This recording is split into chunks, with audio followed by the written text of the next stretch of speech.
Welcome back and thanks for staying with us. This is Daybreak and we welcome your contributions. On my far right is Dr. Hassan Kanenje, the Executive Director, Horn Institute for Strategic Studies. Good morning, Dr. Good morning, Ayub. How are you? Pleasure to have you here on the broadcast. Thank you. Dr. Winnie Rugut is a lecturer in diplomacy and international relations at the University of Nairobi. Good morning. Morning, Ayub. Lovely having you here for the first time. Yes. Asante sana. Yeah. And Yusuf Hassan is the lawmaker representing Kamukunji constituency and a member of the Defense Intelligence and Foreign Relations Committee of the National Assembly. Good morning. Morning, Ayub. Pleasure to have you as well. So the 2024 foreign policy paperwork formalized 8 key thematic areas, including peace, security diplomacy, economic diplomacy and climate diplomacy, and also highlighted the importance of inclusivity, collaboration and alignment with the global imperatives such as the Africa Continental Free Trade Area and members of the Community of Nations. Let's begin at this domestic level, Dr. Kanenje, first. And seems, in spite of what the paper details, there is an erosion of what it aims to achieve on the northern part of the world. I'm not sure whether to talk about erosion. I think what happens, and I think most of the public, sometimes we confuse the tactics in foreign policy with the foreign policy itself. Fundamentally, foreign policy, stays the same, and there is no significant deviation from that foreign policy in terms of, what it entails. A lot of times is the optics in the terms of the tactics being deployed.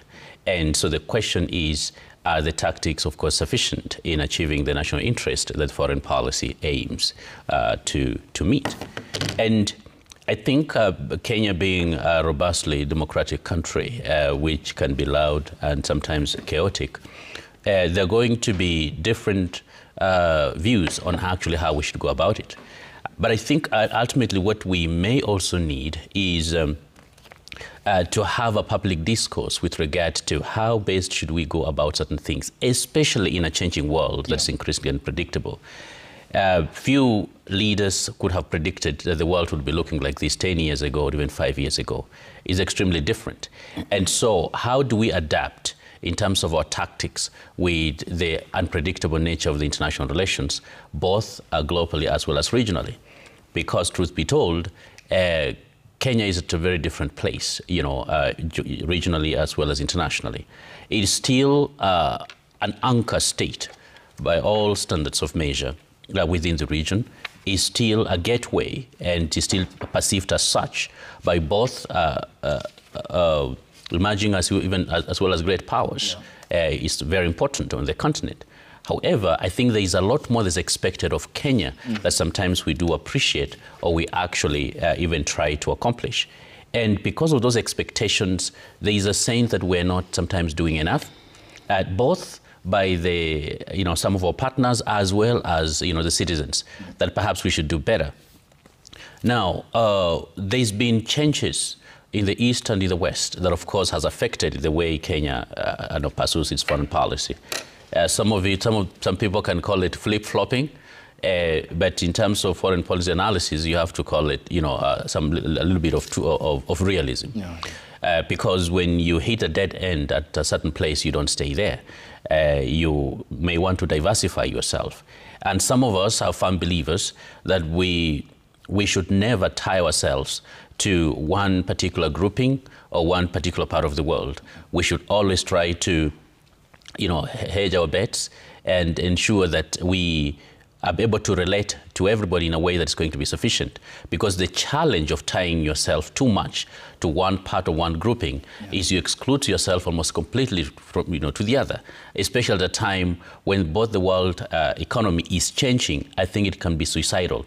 And so our tactics should consistently reflect that kind of approach that is actually more realistic, as opposed to trying to align ourselves in ways that is going to be suicidal and perhaps counterproductive when it comes to both our medium-term as well as a long-term, national interests.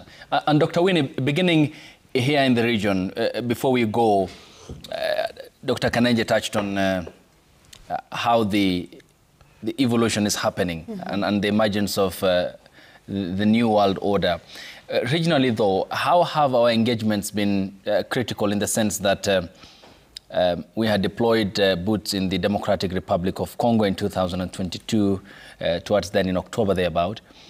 Still engaged in Somalia, mediated the warring factions in Ethiopia.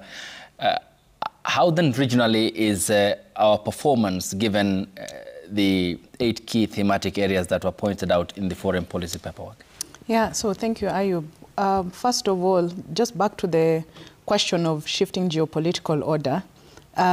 Kenya is responding to what seems to be, if you were born post-Cold War, you know, when the German Berlin Wall fell, the times are very different from 1990 to now, yeah? So as a citizen, that was a time of hope. It was the end of a geopolitical rivalry between two powers.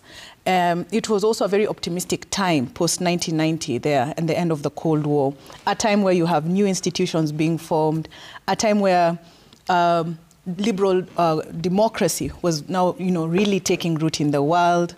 And compared to then and now, we have more, we can call it more PowerPoints and multipolar system, where you have more actors in the world. And I think what Kenya is doing with its new foreign policy, it's responding to those shifting times. And that response is reflected within that new foreign policy, because we have new issues, we have new dynamics in our international system. Things like climate change are a reality today. So when you read the new Kenyan foreign policy, it is a reflection of what's happening today. Now, as Dr. Kanenja said, the tactics are what we are always interested in understanding, and how we are implementing our foreign policy strategy. And as you've noted in the region, Kenya has been interested as an anchor state in continuing to be engaged in trying to find peace within our region. Now, sometimes the messaging or how we go about it might not always be as strategic as we would have wished it to be, but as a whole, we continue to be an anchor state.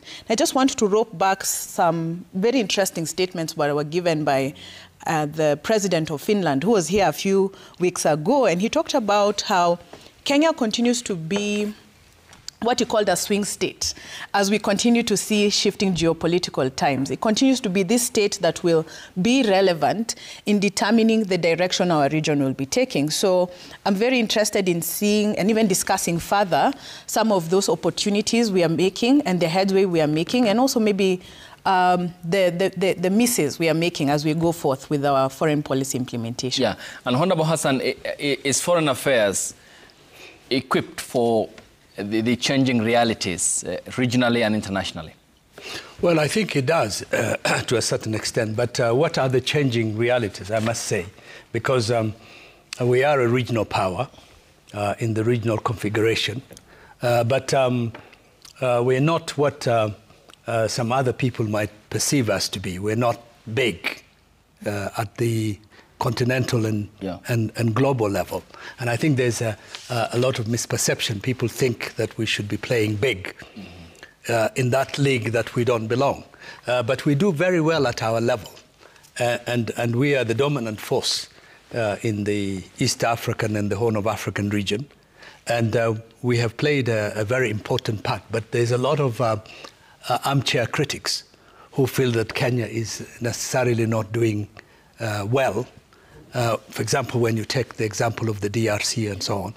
But those dynamics are much bigger, and there's much continental and international interference that makes it a very complex situation that a country like Kenya can only play so much.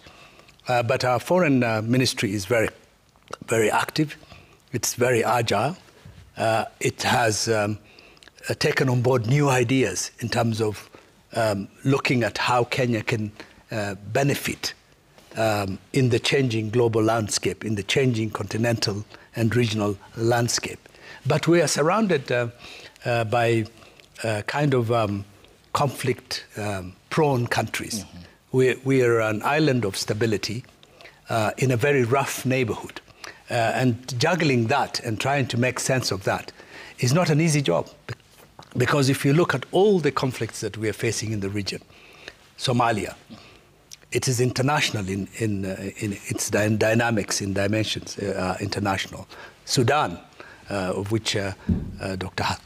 Hassan is an expert, the DRC. All these are conflicts that are driven by external, apart from the internal dynamics that, that created and led to, triggered this particular crisis. But they have been fueled and fermented by external factors, new regional powers like Saudi Arabia, the United Emirates, Arab Emirates, Qatar, Turkey. And in the DRC, there are many other forces that are involved there, in the Sudan, everywhere you go to. So in that context of this regional conflict and configuration, I think we're doing very well as a country in terms of our foreign policy. Yeah, and Dr. Kanenje, given what's happening in Sudan, has our engagement to that extent been as neutrally perceived as was the case with Ethiopia and the case when, through former President Uhuru Kenyatta, Kenya midwifed the peace process between the TPLF and the federal government, and the concerns that Khartoum today expresses of Kenya's glaring interference in its sovereignty, which says it's a violation of its sovereignty, and the statements you have seen from the military heads? Yes, I think there had been a process, the IGAD one, in which Kenya was supposed to provide leadership, and there hasn't been going back by the regional countries on that. What the problem became is that one of the parties, of course, in Sudan, decided that perhaps Kenya was not a neutral, actor. Now, we understand how complex, conflicts get, and especially in a place such as Sudan, and it becomes extremely sensitive. Any statements or misstatements that may be seen in any way as supporting one part of the other is going to cost you, no matter how good your intentions could actually be. Mm-hmm.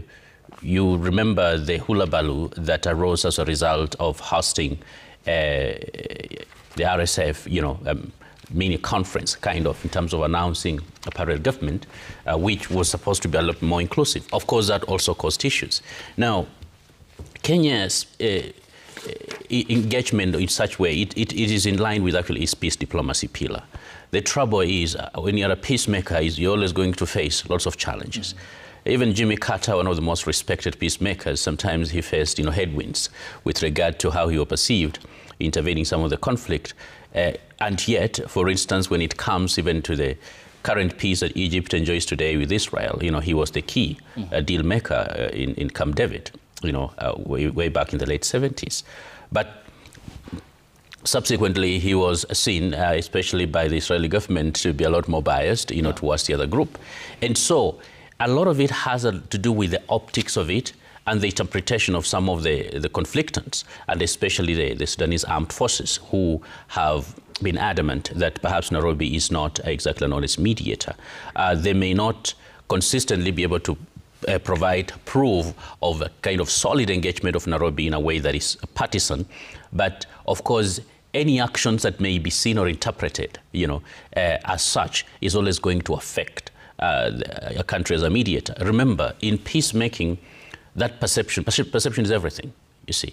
And for you to be a mediator, you have to be accepted.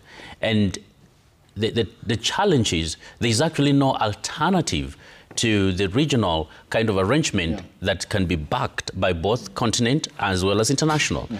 You cannot import a solution. And so ultimately, considering the kind of dynamics, just to give you an example, regionally within IGAD, a number of countries are already directly involved one way or another in Sudan, in ways in which actually will not perhaps make it possible for them to be honest brokers. They have a conflict with Ethiopia, with El-Fashaga, There are issues in the way they perceive Uganda because of, historical reasons. They have issues with Chad, they have issues with Egypt, at least one faction of it. And so it is increasingly difficult to find any other group that's actually going to have the kind of diplomatic wherewithal as well as convening power to make that work. And so ultimately, for those of us in the region, we may have to appeal to especially to the big partners who are supporting the conflictants to actually come on board and support a united approach, a united initiative, led first of all by the region, supported by African Union as well as United Nations. In the absence of that, it's going to be very, very difficult. That is why a process such as, for instance, the one that just took place in DRC really has very little chance of being sustainable. Why? Because the regional questions have not been solved, and yet it's extremely important. So SAF at some point has to be brought on the table, and Kenya is still probably one of the last best hope in terms of providing that neutrality. And perhaps Kenya needs to be more robust and more intentional in ensuring and communicating that type of agency that it's still the best place to be able to do that. And Dr. Winnie, then how do we navigate the marquee diplomatic waters in that context that Dr. Kanenje had provided? Because then if we are to broaden the scope of the international actors, you pull in Saudi Arabia, which is a regional power, the Jeddah process, which it had midwifed, the Americans, the Russians, the United Arab Emirates, and the many other parties who are interested in the conflict in Sudan. Then how do we navigate that, given that we are a key IGAD member and interested equally in what's happening in Sudan? Yeah, thank you, Ayub. I think a big part of how we can make it work is not working alone, And I believe there's a role global hegemons play, powerful countries, not within the region, but also globally. And Kenya cannot do it alone, as Honorable Yusuf Hassan was talking about. There's only a certain limit we can go through in terms of our capacity as a country, but working more closely, not just with IGAD, but with the external partners, because with the example of Sudan, as he's explained, it's a very murky situation. We have different actors, different interests within the region, and Sudan continues to be a very important geopolitical country in terms of its strategic positioning to points of interest like the Middle East. It is, of course, next to this very important maritime transport route. So there's a number of interests, and I see why there's difficulties from not just Kenya, but the IGAD region to try and find peace in the region. And I also want to agree with Dr. Kanenje that external, can we say, solutions fully without roping in other actors might not go very far, like what's happening in DRC. And I like to say for DRC, it is good that the guns have, to some extent, gone silent. I'm very happy to see that, because it's one thing to wake up every morning and see how many people have died in maybe Eastern Kivu or, Eastern DRC, but it's another thing to hear that there's some semblance of peace and stability, or they're going back to their normal ways. Now the next question is, how can we concretize these agreements, make them more Africanized, bring them back to the region, and deal with the smaller issues within the region? So I think global hegemons like the United States can play a role, but the African Union, IGAD, the East African Community, these regional bodies also have to step in and be a little bit more assertive in helping those peace processes. Yeah. When we get back from the break, Honorable Yusuf, I begin with you, and also then the roping in of the global hegemons. But you have an America that has, or a world that has a little fraction, if any, of attention to Sudan, given what's happening in the Middle East, and a Europe that is under greater strain because of its aging population and concerns over its own security. So we expound on that when we get back from the break here on the broadcast. The hashtag on X is Citizen Daybreak.